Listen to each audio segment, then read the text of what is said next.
नमस्कार दोस्तों, जय हिंद, जय भारत। आप सबों को मेरा जोहार। स्वागत है आपका अपने YouTube चैनल हर्ष सॉल्यूशन में। दोस्तों, हम लोग पिछले दिन व्याकरण से संबंधित कुछ अध्याय देखे हैं, जिसमें कि लगभग हमने सारे के सारे अध्याय ख़त्म ही कर लिए हैं दोस्तों। तो आज उसी से संबंधित हम लोग व्याकरण से बहुविकल्पीय सवाल जो बन सकते हैं आगामी JSSC CGL एग्ज़ाम्स में, तो उसी को करने वाले हैं दोस्तों। आप इससे ज़रूर जुड़े रहिए, क्योंकि दोस्तों यहाँ पर आपको व्याकरण से बहुविकल्पीय सवाल बहुत ही ज़्यादा संभावना है कि आपको पूछे जाएंगे, और अगर आप इन सेट्स को अगर करते हैं तो आपको निश्चित ही इससे लाभ मिलेगी। तो दोस्तों आइए बिना किसी देरी किए इस वीडियो को शुरू करते हैं। दोस्तों, मैं आपसे एक रिक्वेस्ट करना चाहूँगा कि अगर आप आज पहली बार हमारे इस चैनल को विज़िट कर रहे हैं तो दोस्तों प्लीज़ इसे सब्सक्राइब कर लीजिए, आपको इससे निश्चित ही लाभ मिलेगी। चलिए दोस्तों, आज के इस सेशन को शुरू करते हैं। देखिए, हमारे पास है यहाँ पर सेट नंबर 1।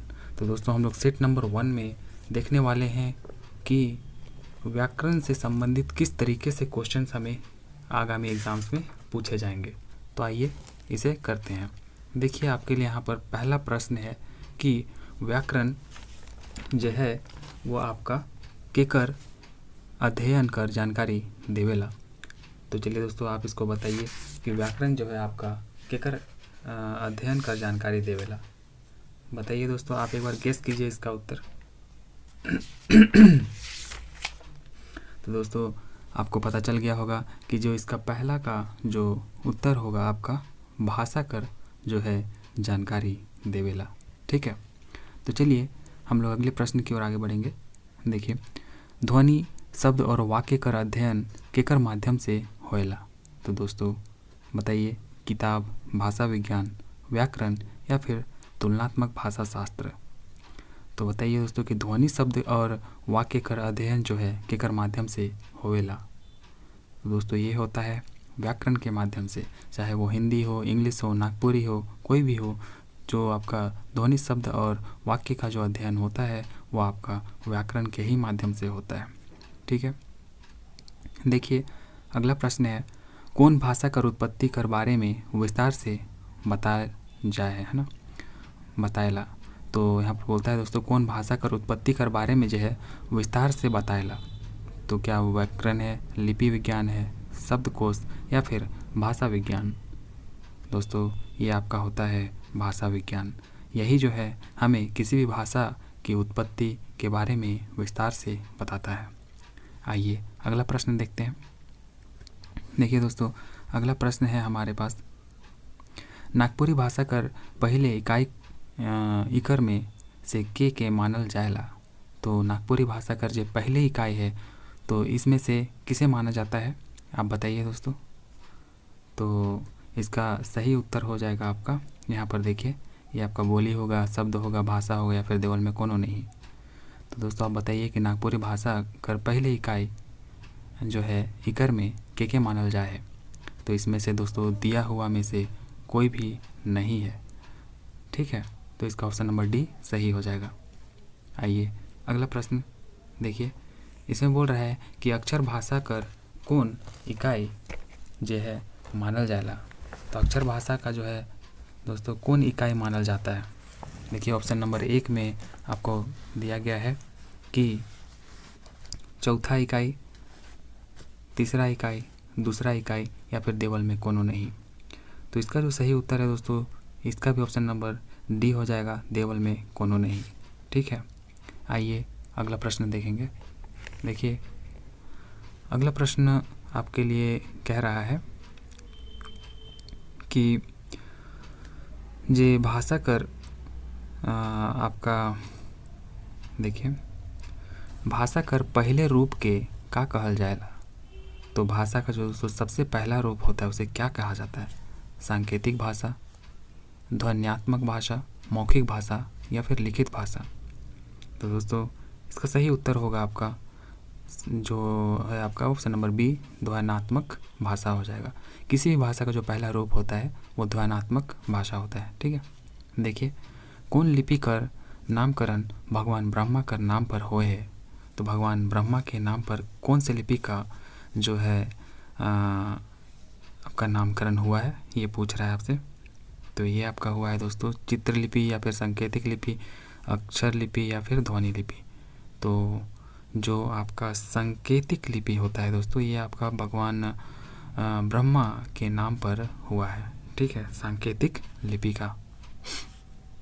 देखिए देवनागरी लिपि कर विशेष जो है विकास कौन लिपि से हुए है।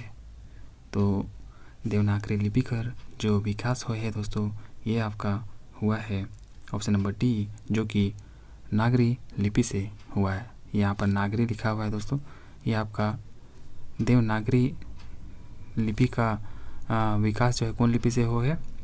तो ये आपका हुआ है दोस्तों ऑप्शन नंबर डी, जो कि नागरी लिपि से हुए है, ठीक है, आपको याद रखना है इसे। चलिए आगे बढ़ेंगे। देखिए दोस्तों अगला प्रश्न है कि ब्राह्मी लिपि कर उत्तर शैली से कौन लिपि कर प्रचलन जो है सबसे बगरा होलक, ठीक है। तो देखिए ब्राह्मी लिपि कर उत्तर शैली से कौन लिपि कर सबसे बगरा जो है प्रचलन हुई है। तो शारदा लिपि, देवनागरी लिपि, कुटिल लिपि या फिर खरोष्टी लिपि। तो ये आपका हुआ है दोस्तों देवनागरी लिपि से, ठीक है। तो देवनागरी लिपि से इसका प्रचलन सबसे अधिक हुआ है। देखिए अगला प्रश्न है कि नागपुरी भाषा कर पहले व्याकरण कौन लिपि में लिखल जाए। तो नागपुरी भाषा कर पहले व्याकरण जो है कौन में लिखल जाए दोस्तों, कैथी, देवनागरी, रोमन या फिर हिंदी। तो ये आपका रोमन लिपि में है, सबसे पहले लिखा गया है, ठीक है, ऑप्शन नंबर सी इसका सही हो जाएगा। आइए अगला प्रश्न, कैथी लिपि कर व्यवहार कहाँ कहाँ करल जाएला। चिट्ठी मन में, जमीन कर कागज में, साहित्यिक रचना में या फिर देवल में सौबे। तो दोस्तों डी है इसका सही उत्तर, देवल में सौबेज में जगह इसका यूज होता है। नागपुरी भाषा कर विकास में कौन लिपि कर योगदान सबसे बगरा दिसेला। तो इसमें आप तो देख कर ही बता सकते हैं दोस्तों कि देवनागरी लिपि का सबसे ज़्यादा योगदान इसमें मिलता है। चलिए अगला प्रश्न देखते हैं। देखिए यहाँ पर बोल रहा है देवनागरी लिपि कर सबसे बड़ विशेषता के मानल जाएला। स्वर वर्ण, व्यंजन वर्ण, वर्णमाला से वर्णमाला में बगरा वर्ण संबंधी या फिर लिखक पढ़क सुविधा। तो आप बताइए। देखिए इसका ऑप्शन नंबर जो है सी आपका सही उत्तर हो जाएगा, ठीक है।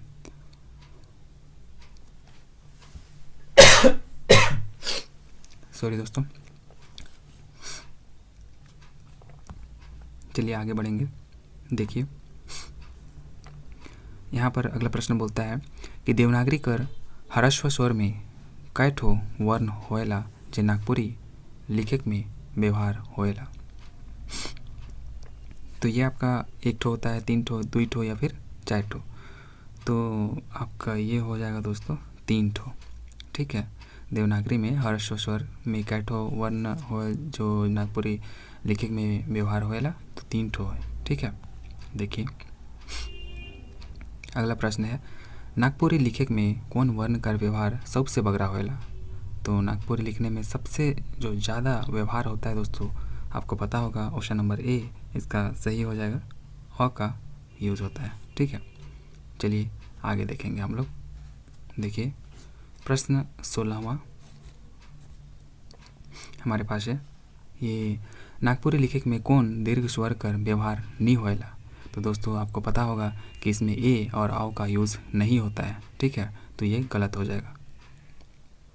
चलिए अगला प्रश्न देखिए दोस्तों, औ कौन वर्ण कर विकल्प ध्वनि है के। औ जो है कौन वर्ण कर विकल्प ध्वनि है के औ। देखिए दोस्तों औ ये तो आप देख ही रहे हैं, यहाँ पर बी नंबर इसका सही हो जाएगा। देखिए च नंबर, इसमें 18 नंबर है। देखिए च वर्ण कौन व्यंजन वर्ण कर उदाहरण है के। तो देखिए दोस्तों आपको कंठ, तालु, मूर्धा और ओष्ठ ये सब आपको पता होगा कि कौन कौन वर्ड है, तो आप इसको आराम से करके ले जाएंगे। देखिए क, ख, ग, घ, अंगा जो होता है आपका कंठ से है। फिर च, छ, ज, झ, यहाँ जो है आपका तालु से होता है ना, तालु होता है। लेकिन ये आपका कौन सा व्यंजन में आता है आपको ये बताना है। तो ये सभी आपके स्पर्श व्यंजन में आते हैं, जैसे कि क ख ग घ ङ च छ ज झ ञ ट ठ ड ढ अन त थ द न और प फ ब भ म जो है आपके स्पर्श व्यंजन में आते हैं, जो कि कंठ, तालु, मूर्धा और ओष्ठ से होते हैं, है ना। तो स्पर्श व्यंजन में ये सारे के सारे आते हैं, जो कि ऑप्शन नंबर ए इसका सही हो जाएगा। चलिए अगला प्रश्न देखते हैं।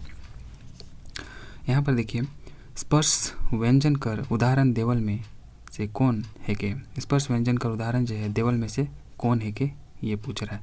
तो दोस्तों अभी मैंने आपको बताया कि स्पर्श व्यंजन का उदाहरण कौन कौन होता है।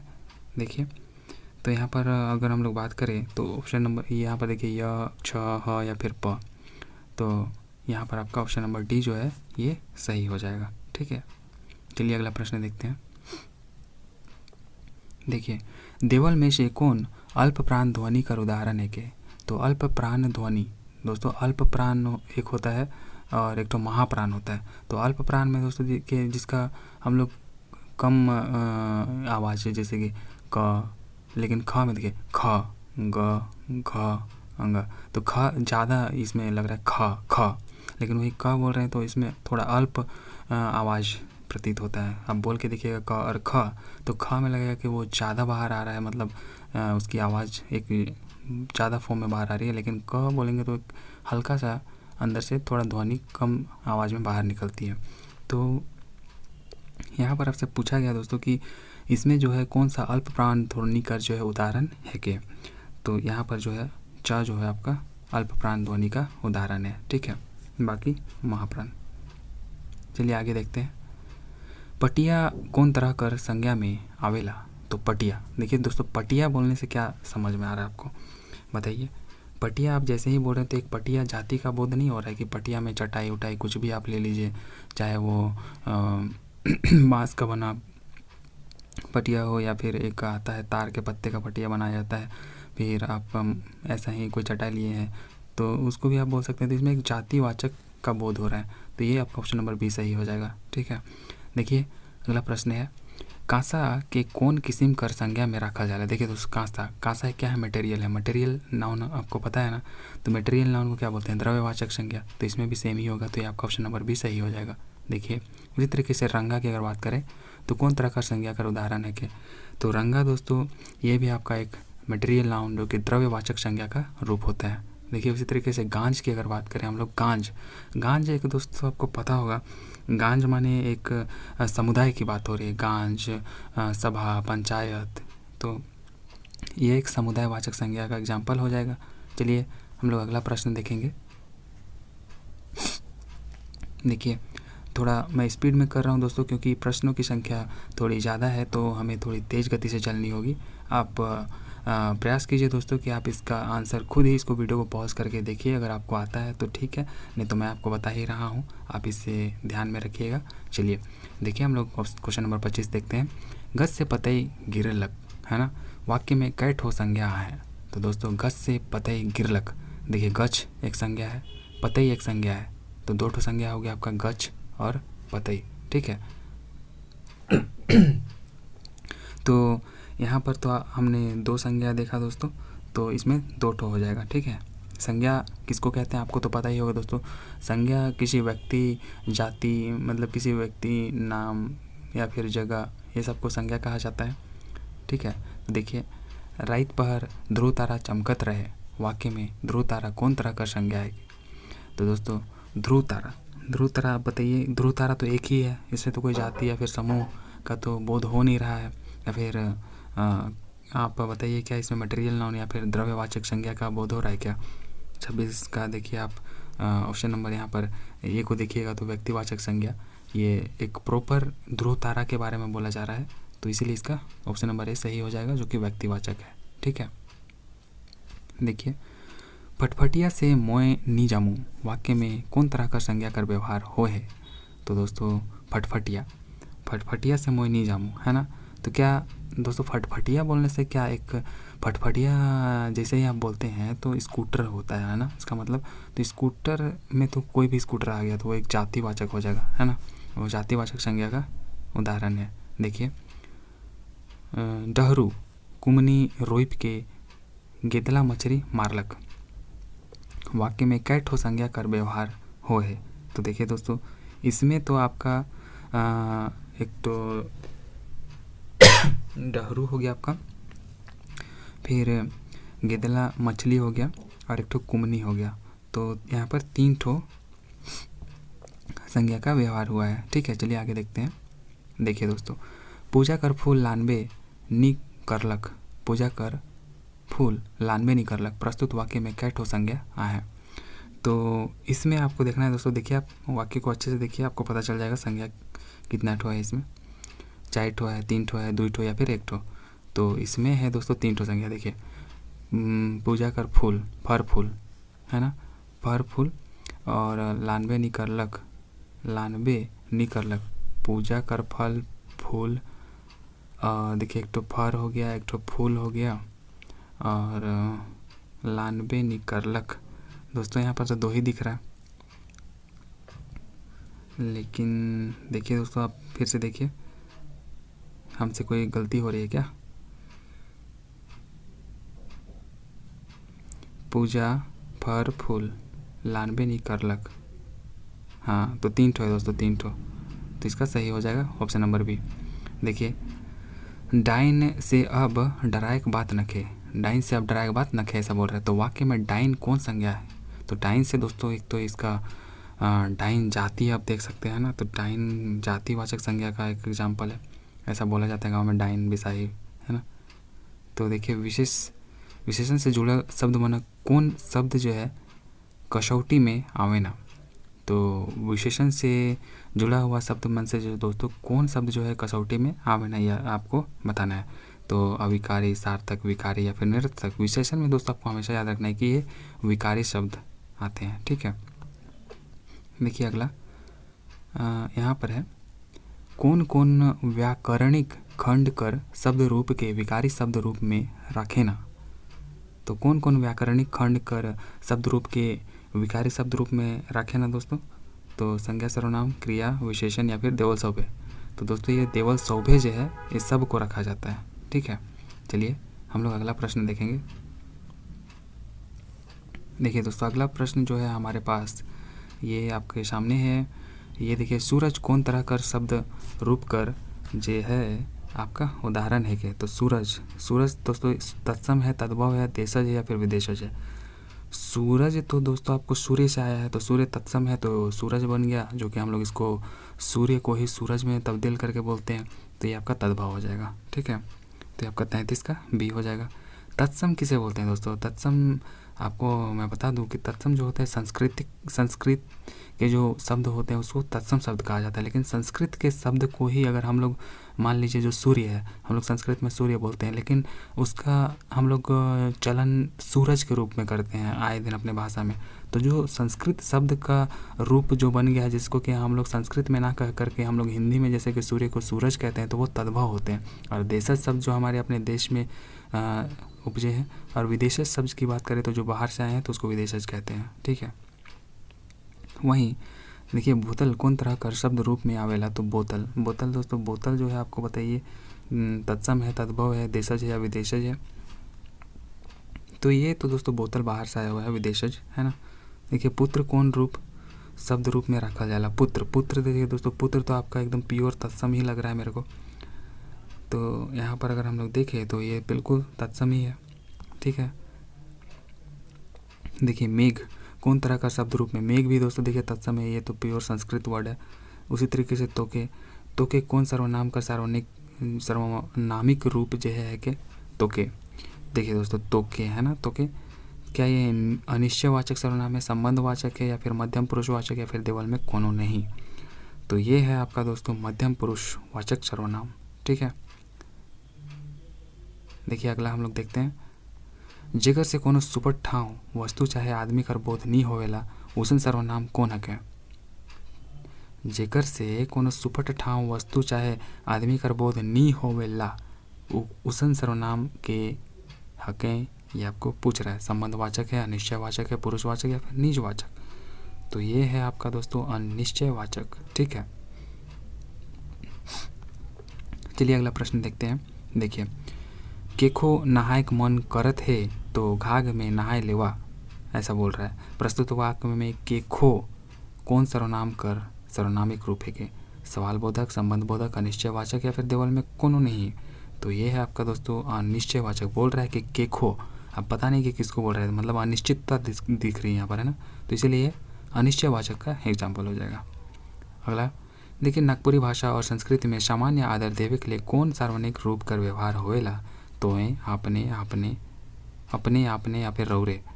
तो दोस्तों यहाँ पर आप देखें तो ये रौरे का यूज़ किया जाता है। ठीक है, ऑप्शन नंबर डी इसका सही हो जाएगा। चलिए दोस्तों अगला प्रश्न हम लोग देखेंगे। देखिए अगला प्रश्न है, मोय तोके किताब देख जाए रहूँ मगर, मोय तोके किताब देख जाए रहूँ। दोस्तों हम लोगों ने अभी कौन सा प्रश्न देखा? हम लोगों ने अभी देखा था, हाँ ये देखा था दोस्तों, हमने अभी 40 तक देखा था ना, तो ये तो हमने देखा ही नहीं। चलिए इसको देख लेते हैं। देखिए, संज्ञा के दोहराए से बाचे के लिए जिस शब्द कर व्यवहार करल जाए ओके का कहना? तो दोस्तों word which is use in place of a noun is called what? ये तो प्रोनाउन कहा जाता है। तो ये आपका ऑप्शन नंबर ए हो जाएगा अगर आपने इंग्लिश में पढ़ा हो तो। ठीक है, तो दोस्तों ये मतलब ऐसे शब्द जिनको कि संज्ञा के स्थान पर यूज किया जाता है उसे क्या कहते हैं? तो उसे सर्वनाम कहते हैं। देखिए, जे गच चढ़ी से एक दिन गिरबे करी, ऐसा बोल रहा है। जे गच चढ़ेगा सो एक दिन गिरेगा ही, तो ये तो संबंध को बता रहा है ना। तो 42 का सी हो जाएगा संबंध वाचक, क्योंकि जो पेड़ चढ़ेगा वही गिरेगा। देखिए, तोके कुछो बात के बताले गड़बड़ हो जाएला। तो वाक्य में कई ठो सर्वनामिक पद हैं। तो दोस्तों आपको यहाँ पर देखना है कि इसमें कितना ठो सर्वनामिक पद है। तोके कुछो बात बताले गड़बड़ होए, कुछो बात बताले जो है गड़बड़ होए जाएला, है ना, गड़बड़ होए जाएला। तो इस तरीके से यहाँ पर जो हमारा 2 ठो है। ठीक है, चलिए आगे देखते हैं। मोय स्कूल तभी जामू जखन वो लेके आवी तब। वाक्य में स्कूल कौन तरह कर सर्वनामिक रूप है के?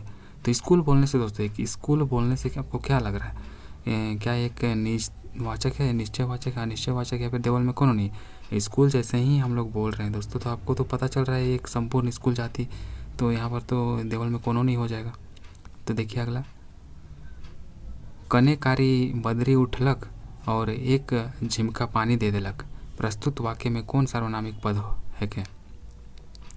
तो प्रस्तुत वाक्य में जो सार्वनामिक पद जो इस्तेमाल किया गया है वो आपका कने है ना, कने। तो ये आपका हो जाएगा। देखिए अगला, मोय आपने है न्योता माने ओकर घर जाए रहूँ मगर दांत चोखाले रह गेलक। दोस्तों तो बताइए वाक्य में निजवाचक सर्वनामिक पद कौन है के? मोय, अपने हैं, ओकर या फिर न्योता। तो इसमें जो निजवाचक सर्वनामिक पद है वो आपका अपने हैं, है ना, अपने के लिए बोल रहा है तो अपने हैं हो जाएगा। देखिए अगला प्रश्न, जे गाड़ी पहले पहले भेटाई से है गाड़ी से जाब। मतलब जो गाड़ी पहले पहले भेटाएगा उसी गाड़ी से जाएंगे बोल रहा है। प्रस्तुत वाक्य में कौन सर्वनाम का सुपट व्यवहार हो है आपको बताना है। निश्चयवाचक, अनिश्चयवाचक, संबंधवाचक या फिर देवल में कौन नहीं? तो जे गाड़ी पहले आवी, अब कौन गाड़ी आएगा ये तो पता नहीं है। तो कौन गाड़ी आएगा ये पता नहीं है, लेकिन ये लोग बोल रहा है कि जो भी गाड़ी आएगा हम लोग उसी से जाएंगे, तो एक संबंध को दर्शा रहा है ना, तो ये संबंध बोधक हो जाएगा। ठीक है, चलिए हम लोग आगे देखेंगे। मोय तो के किताब देख जाए रहो मगर उमन किताब के देखिए दोस्तों चार्ज ख़त्म हो रहा है। तो किताब के मोठ जबैर ले लें। ठीक है, मैं एक बार फिर से पढ़ता हूँ। मोय तो के किताब देख जाए रहो मगर उमन किताब के मोठ जबैर ले लें। प्रस्तुत वाक्य में कौन सर्वनाम जो है सुपट रूप से व्यवहार हो है ये बोल रहा है। ठीक है, तो बताइए दोस्तों संबंध बोधक है, निश्चय बोधक है या फिर निजवाचक है या फिर देवल में कोनो नहीं? तो इसमें जो दोस्तों देवल में कोनो नहीं आपका उत्तर हो जाएगा। चलिए अगला प्रश्न जो कि हमारा होने वाला है, देवल वाक्य मन कौन सर्वनाम से जुड़ला है? तोहरे मामा कखन जाबा। तोहरे मामा कखन जाबा रौरे कने जायक विचार कैर ही अपने आइज जाबै का। देखिए दोस्तों, तोहरे, रौरे, अपने, ये सब क्या दर्शा रहा है आप देखिए। क्या ये आदर सूचक शब्द नहीं है दोस्तों? तो इसलिए आदर सूचक हो जाएगा। ठीक है, देखिए आज का हमारा अंतिम प्रश्न दोस्तों, उम्मीद करूँगा कि आपको ये प्रश्न आता होगा। चलिए देखते हैं। गुरु चाहे साहित्यकार के कौन सर्वनामिक पद से संबोधित करल जाएला। तो आप बताइए दोस्तों कि गुरु चाहे साहित्यकार के कौन सर्वनामिक पद से संबोधित करल जाएला। तो दोस्तों देखिए, तोय, रौरे, अपने या फिर तोहरे। मैं चाहता हूं दोस्तों कि इस प्रश्न का उत्तर आप बताइए कि गुरु या फिर साहित्यकार के जो है कौन सर्वनामिक पद से आप पुकारेंगे। जो आपके जो गुरु होंगे उसको आप तोय बोलिएगा, रौरे बोलिएगा, अपने बोलिएगा या फिर तोहरे बोलिएगा। रौरे हमने देखा था दोस्तों कि हमारे से जो छोटे होते हैं उनके लिए हम रौरे बोल करके इसको यूज़ करते हैं, लेकिन अपने और तोहरे या फिर तोय में आपको छांटना है कि इसका सही उत्तर क्या होगा। आप मेरे को कमेंट करके बताइए दोस्तों।